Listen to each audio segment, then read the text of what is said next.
Ausculté prend tout son sens ce soir puisqu'on va parler du système de santé français. Un système qui, à travers la sécurité sociale inventée après-guerre, permet un accès aux soins de qualité pour le plus grand nombre, mais un système qui atteint ses limites avec des prélèvements de plus en plus importants et des déficits tellement lourds qu'un député socialiste prophétise la banqueroute de la Sécu en 2011. Une sécurité sociale dont le budget est discuté actuellement par le Parlement. On va donc débattre de ce modèle français de santé publique avec nos invités, comme toutes les semaines, car ce débat est organisé en partenariat avec Le Monde. On retrouve Caroline Fourest, essayiste et chroniqueuse au Quotidien du Soir. Bonsoir Caroline. Bonsoir. Et en face d'elle, Guy Valencien, chirurgien. Vous sortez d'ailleurs d'un cours où vous avez enseigné votre spécialité, l'urologie, à vos élèves. Et vous venez aussi de publier un livre au titre volontairement provocateur, « La santé n'est pas un droit », sous-titré « Manifeste pour une autre médecine ». Alors affirmer que la santé n'est pas un droit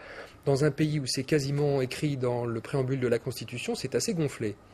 Oui, bien sûr, mais ce que je vais vous dire dans ce titre, c'est que nous n'y pouvons rien. Si quand vous avez une maladie génétique, vous l'avez, ce n'est pas de votre faute. Donc ce que je veux dire, c'est qu'avant de parler des droits, on devrait parler des devoirs. Et que la sécurité sociale, on en reparlera, a un problème effectivement financier, mais c'est en partie parce que nous tirons sur la ficelle tous les jours, que ce soit les professionnels et les usagers, et qu'il va falloir